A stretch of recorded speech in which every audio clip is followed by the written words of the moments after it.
are so excited that you have chosen to join the Field of 68's podcast network. I'm Christy Winter-Scott, and this is Christy's Court. We would like to welcome the revered Tara VanDerveer to Christy's Court today. Tara, thank you so much for joining us. Christy, it's my pleasure. Thank you for having me.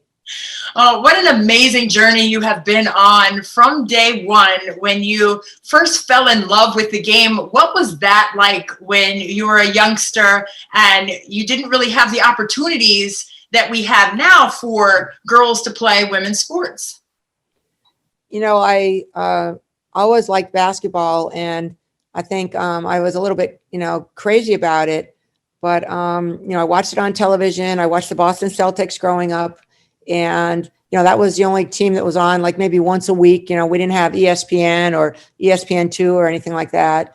But I didn't really get to play much because there weren't girls teams. So it was really hard, but I loved watching basketball. So what I say is my timing for playing was bad, but my timing for coaching was good. So, I had a chance. I think I watched a lot and I studied the game as a young girl. And I think that has helped me as a coach. Right. And, when you were a young girl, your parents wanted you to kind of do something different. Tell us that story a little bit and how you had the passion and remained on track in that passion and purpose. Well, there were a couple of things that happened, Christy, when I was little. Both happened in the 9th grade. One was my dad got a call from the librarian at my school telling my dad thought I was in trouble. And she said, Mr. VanDerveer, Tara has read every book in the library on basketball. And he thought to himself, well, it could be a lot worse than that. But I loved reading basketball stories. And in fact, when I think of like eventually retiring, I'm thinking it would be fun to write little, basketball stories with girls, because there were no stories about girls. And then the other thing that happened in the 9th grade was I was always out playing. And it was kind of a hard time because I was too old. Like a lot of the girls had quit playing and the boys didn't want girls playing. So I'd be out shooting by myself. And my parents told me, they said, come in and do your algebra homework. Basketball will never take you anywhere. So I sent them a postcard from China, Russia, all over the world. And I knew algebra was not going to take me anywhere. But it's been a fun journey, as you said.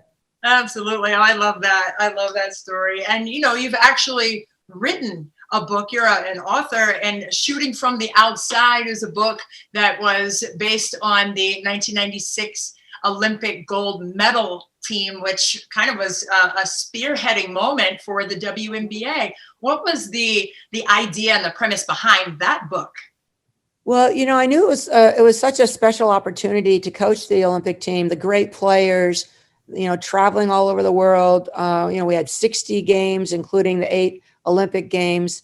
And I just wanted to chronicle it and, remember what it was like. And so I worked with a great author, Joan Ryan, who had written, so I kept tapes during the year of kind of my thoughts and feelings of things. And, just what a special year it was. And, the great women that I coached, they're still, someone like Dawn Staley was a point guard on that team, is, coaching South Carolina now and will be our Olympic coach. I've had the opportunity to work with and coach the absolute best in the world. Who can say that, right? Oh my goodness. I just got chills down my arm because I was in front of the TV watching that game when they won the gold, and how awesome that was, and how that just carried the momentum into the WNBA, and how the WNBA is so vitally special right now for all of the young women who are playing. And, for you to go to Stanford after spending time at Idaho and then at Ohio State, when you had the opportunity to go to Stanford, it wasn't something that was an immediate decision for you. What went into you making that choice to go to the farm? Like you said, it was a very tough decision because I loved being at Ohio State. We had a fabulous team at Ohio State. But I think the weather has something to do with it. I mean, this is just a beautiful part of the country. The academics at Stanford. Both of my parents are in education, and I just felt like the opportunity to work at a really an elite academic institution like Stanford was a great opportunity for me, Right. and it was a challenge. I think I liked the challenge. The team was not a strong team when I took it over, but we had a fantastic young ladies on our first team, and we were able to recruit really great players right away. And within 5 years, we won a national championship, and that was really special.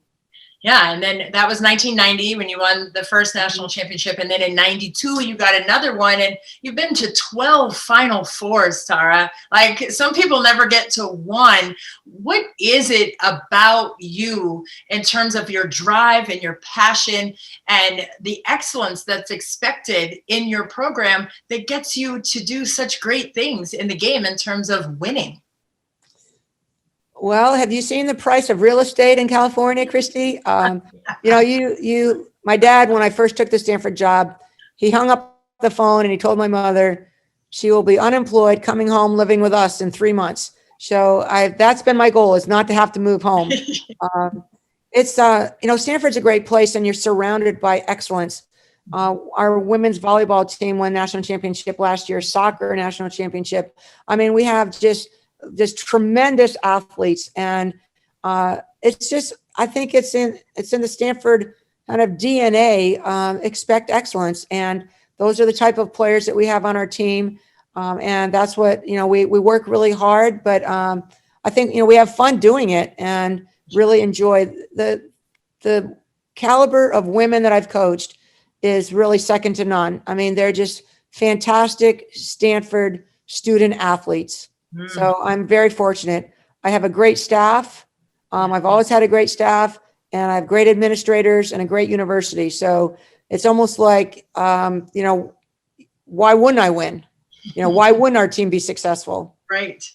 And, when you talk about the 500 wins in a single conference, that plateau that you got to last season, and there were goat emojis on the announcement of that, and just the sustainability of the success there has been amazing. But what I want to talk about next is very personal, I'm sure, to you, but I think for the women's game, I think everyone wants to know the story behind the relationship between you and Pat Summitt, and how the track record of success follows you both down through the history of the women's game. And right now, Tara, to be sitting 3 games away from tying Pat Summitt's win total and 4 games away from surpassing that, what does that mean to you, or how do you process those numbers of success? Honestly, I don't think about it. I mean, right now with COVID going on and everything, games are canceled, and there's just maybe so many other things that seem a lot more important. But as far as the relationship with Pat Summitt, that's fun to think about. I got to know Pat when I was coaching at Ohio State, and I mean, she was just bigger than life, and obviously extremely successful. And when we recruited a young lady, Jennifer Azzi from Oak Ridge, Tennessee, and she came to Stanford, I thought, well, it would be nice to go back and play where you're from. And so we started playing Tennessee every year. And that was great for Jennifer, but not always great for our team, because we got beat a lot. And what I always said about playing Tennessee was that it was a win-win, because even if you didn't win the game, you learned a lot about your team, and we got better. So I have Pat to thank for, helping me develop as a coach, and really learning a lot about the game of basketball, and being competitive. She was very, very competitive. Yeah, no question about it. And didn't your sister Heidi spend some time on the bench at Tennessee with Pat? Christy, that's funny that you said that, because my sister Heidi, when she graduated from college, she graduated with a degree in political science. So I thought she would go to law school or something. And when she told me she wanted to be a coach, I'm like, oh no, don't do that to yourself. But if you want to be, you need to go learn from the best. And at the time, the 2 best coaches that she could learn from were Pat Summitt and Jody Conrad. And I told my sister Heidi, I said, I will pay for your graduate school, wherever you go. And she went to Tennessee. I said, but I have one rule. You have to be the first person in the office and the last one to leave. So within 1 week, she got a full scholarship as a graduate assistant. And I said, how'd that happen? She just said, well, I was the first one in the office and the last one to leave. And they won a national championship the very first year my sister was the assistant there. So she came home bragging with this big ring. And, so I had to compete with Heidi. Right. What is the thing that you most remember about Pat Summitt, and not necessarily your personal relationship with her, but just overall, what is the thing that you will always remember about her impact? Well, I think it was her impact on her players, and I coached some of her players on the national team and Olympic team. And I think the thing that, I felt the most was that there was a side of me that I just said, her players were, they had some jokes about her, just like Pat's stare or something, but they loved her. And every coach would hope that their players would speak so highly about them and feel the way they felt about Pat. Yes. Well, your coaching tree and the players who have played for you have all spoken so highly of the relationship with you, Tara. And I just want to say thank you for what you have done and your impact on the game as well. And I mean, you have 30 players who have played in the WNBA since its inception. And, you have Nneka Ogwumike, who is the president of the Players Association. And I mean, just to see what the game has grown into from day one, when you were trying to play outside with your classmates and such, and now to see what it has become, and not just basketball wise, but the voice and the empowerment that these women are able to use because of your tutelage and because of the platforms that are now available. What does that mean for you? Well, I know this will sound kind of crazy, but I could see it when I was a little girl. I really could. I mean, when I was out there shooting around, and I mean, I could picture the stands being filled for women's games. And, it was like, we would joke in college, we would talk about, when I went to Indiana, we practiced after the men practiced from 2 to 7, and we went at 7:30 to like 9:30 at night. And, we would get home and I had an apartment with a couple of other teammates, and we would just say, 10 years from now, 20 years from now, this is what it's going to be like. And Tara, you're going to be the coach, and this person is going to be the GM. And it was, we really, I really could see it. And it's really exciting that the opportunities that young girls and young women have. And one of the stories that I tell at our girls basketball camp to the 8-year-olds is a story about the fact that I didn't play when I was growing up, and there wasn't basketball camp, and there weren't varsity teams, and there weren't scholarships and all this. And one of the little girls raises her hand and says, well, why not? And I didn't really know how to answer her. And then another little girl pops her hand up and says, sexism, and, 8 years old. And, so we talked about that with the 8-year-olds, about how things are different, and how, girls have to have the dream to play too. And I'm really fortunate. I love basketball. I love my job, the team I coach, and the university I work for.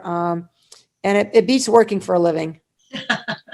Well, I tell you what, the game loves you right back. Your players and staff, they love you right back. And this year, Tara, your team is ranked number 2 coming into this season. You already had a fantastic 108-40 win over Cal Poly.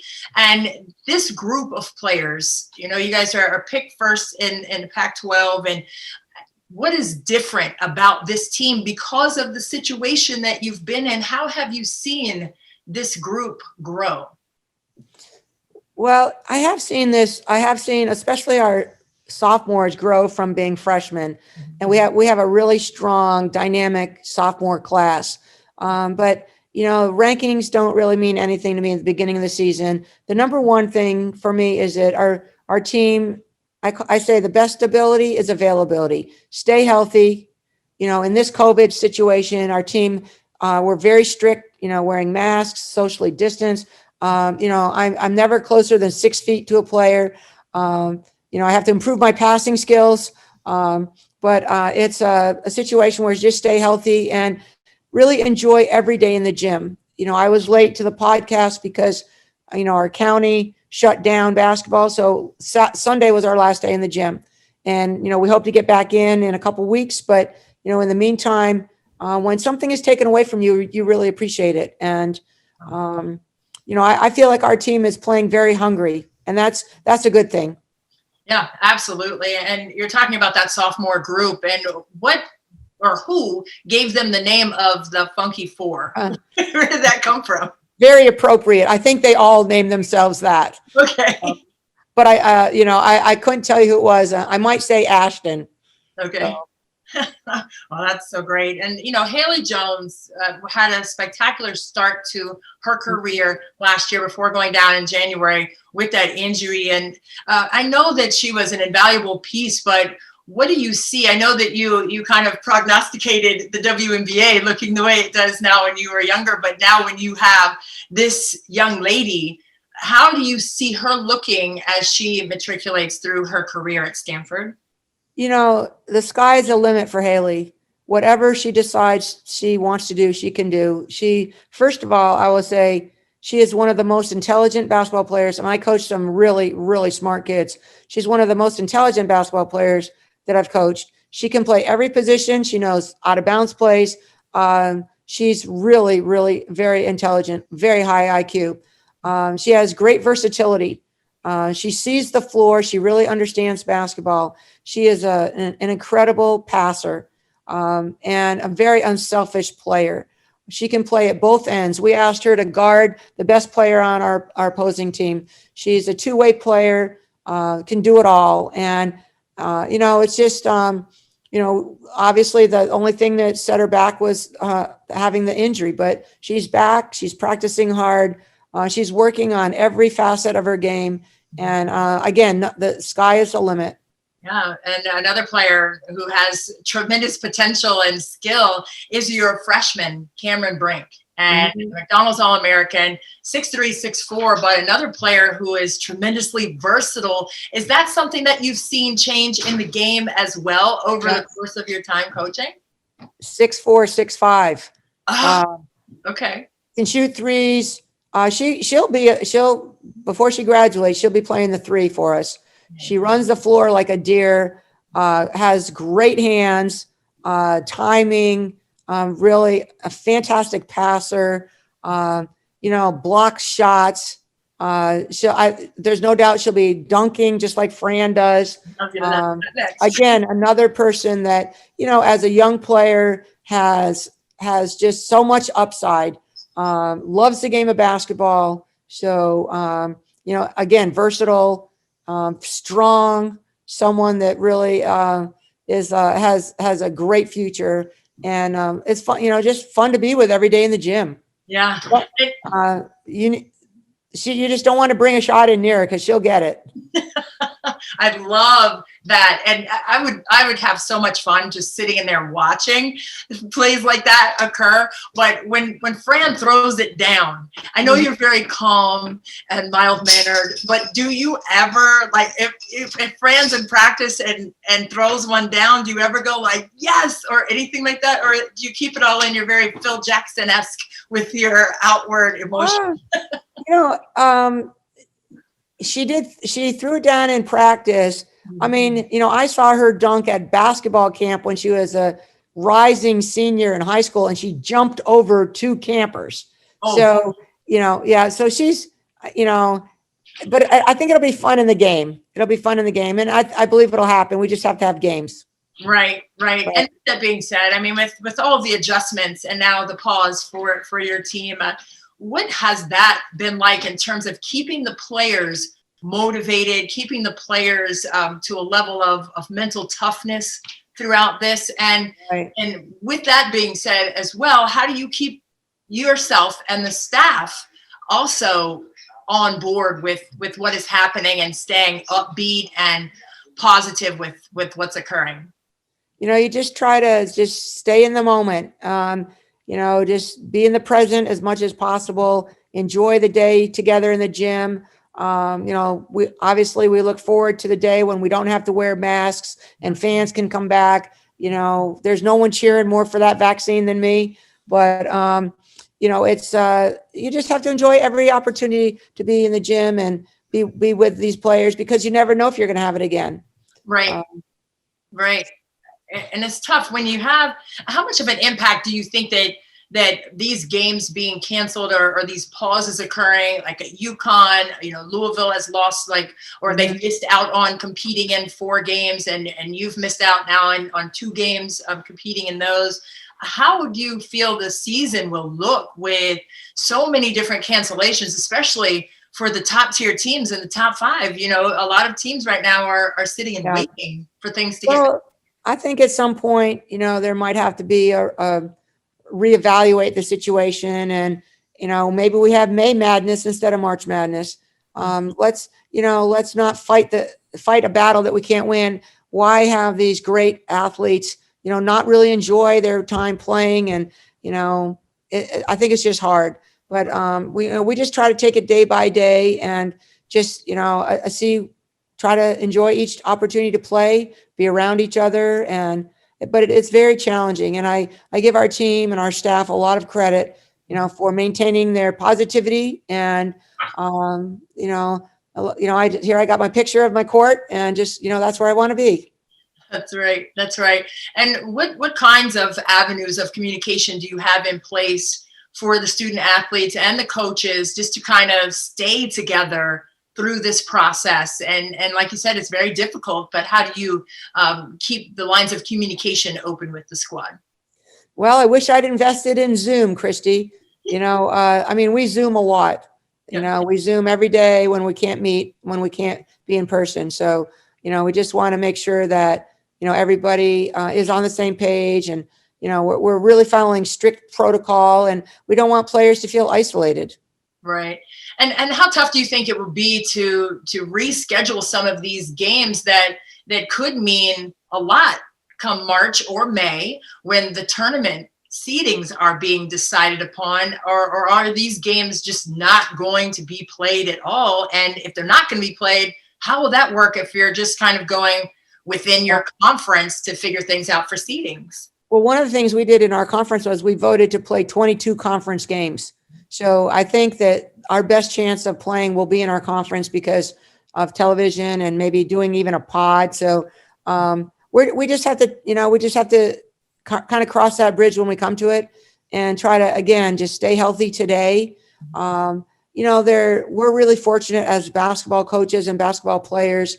And, I don't think you are, but, there might be people listening that are going to a food bank, or they are, they're unemployed and they're getting an unemployment check, and that might run out. So we know that there are people in this country who are suffering a lot more than I am as a coach or our players are. And so I'm not going to act like, I've got the toughest thing. So I think that as coaches and, in the situations that we are, be as generous as we can be, and be as understanding and non-judgmental about people, and just try to help everyone get through this very tough time in our country. Right. And just kind of flipping back to the impact that the WNBA has had. And, we spoke about Nneka Ogwumike being the president of the Players Association, the Players Union.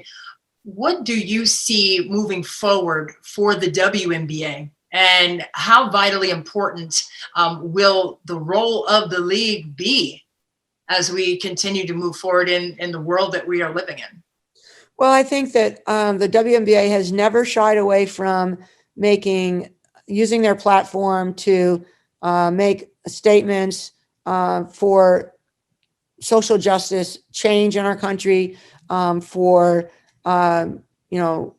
more equality, more inclusion, whether it is racial, whether whatever. They've used their platform to always, as women, maybe we have been excluded.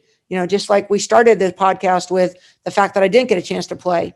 And maybe as women, we're we know what it feels like, and we want to be more inclusive and, be more welcoming and have a gentler and kinder presence, and be leaders in a very positive way. So NECA, Chene, Jane Appel, all these, awesome women that I've coached, are really leaders in the WNBA, but also leaders in our society. Yeah. And in communities. It's a beautiful thing. Yes, in the communities, I heard you say. And I just want to do kind of a little rapid fire thing as we end up here. One fun fact that came out of the 96 Olympic team. Tell me a little backstory with the coaching staff or with the team that we may not know about.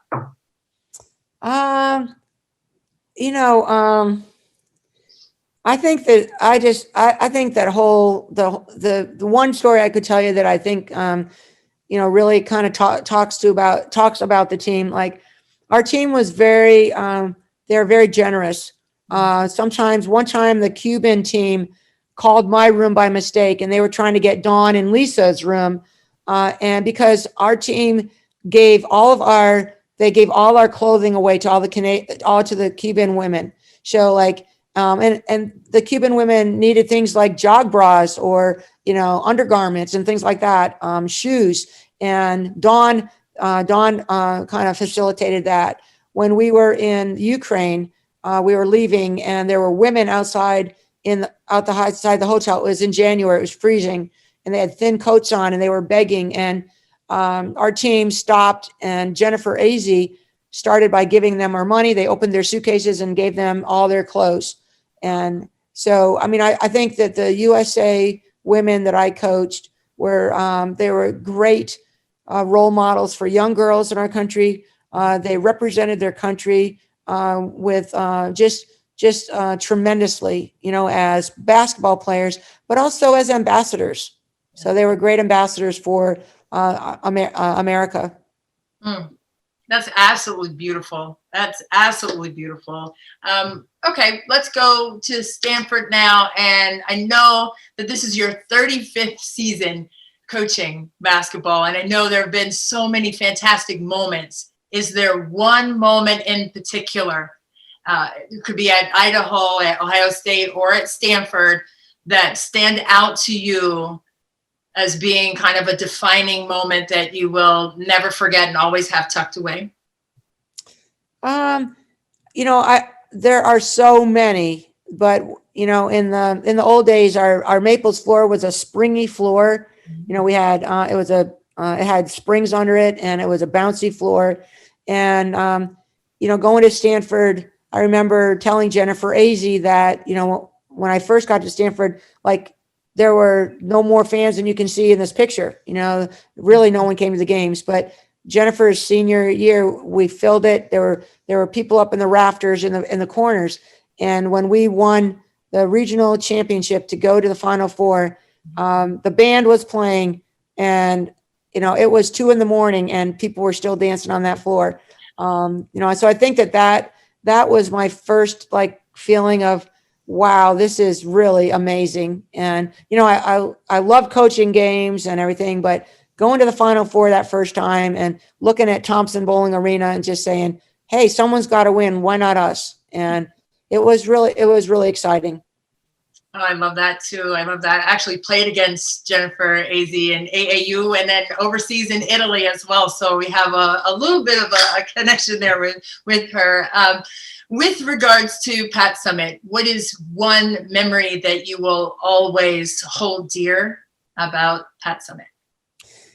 Well, probably in really the last game that I coached against her, it was in Tennessee. And I knew that, she wasn't well, but I didn't really know the exact, story, but I knew she wasn't well. And she came out before the game, and the place was packed. And I said to her, wow, look, Pat, look what you've built. Isn't this amazing? And she looked around, and then she looked at me, and this is before the game. And she said, Tara, I love you. And I was like, well, that was very I was very caught off guard, And I'm just thinking, how am I going to be motivated to beat this team? And here's, and beat her. And of course we didn't beat her, but, it meant a lot, those are really about some of the last words that I remember her saying to me.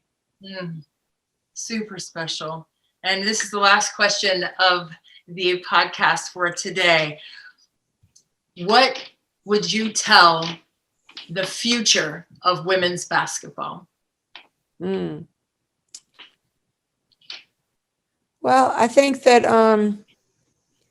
I think that basketball for coaches and players, you play basketball because it's fun. And, coaches shouldn't make it a grind or dreadful. Yes, you want to practice hard. Yes, you want to improve. Parents, coaches, players, it should be fun. Basketball should be a joyful game. And I think it's just the best game invented. It's offense, it's defense, it's exciting. Everything about it is, it's just such great exercise and teamwork. Basketball was invented as a team game, and it should always be played that way, and it should always be fun. Oh my goodness. I love that so much. And I love you. And I love you for joining us today and sharing and imparting such important wisdom. And I just want to let you understand that we will always hold you in such high reverence in terms of what you have done for the game of women's basketball. And when you were dreaming as a young girl, and now to see everything come to fruition and to know that we can still take it even higher is just so motivational for so many. And you are a Hall of Famer, not just for basketball, but for life. And you have been in this game for 35 years, and you have molded and planted the seeds for continued success. And we just thank you for joining Christy's Court today. And we want you to come back as the season progresses. So we're going to check back in with you when the games begin back here on the field of 68. Make sure you guys subscribe and make comments. And Tara, thank you. I wish you nothing but the best always. Thank you, Christy. Stay well. Stay well. Happy holidays. Yes, happy holidays. All right. Thank you.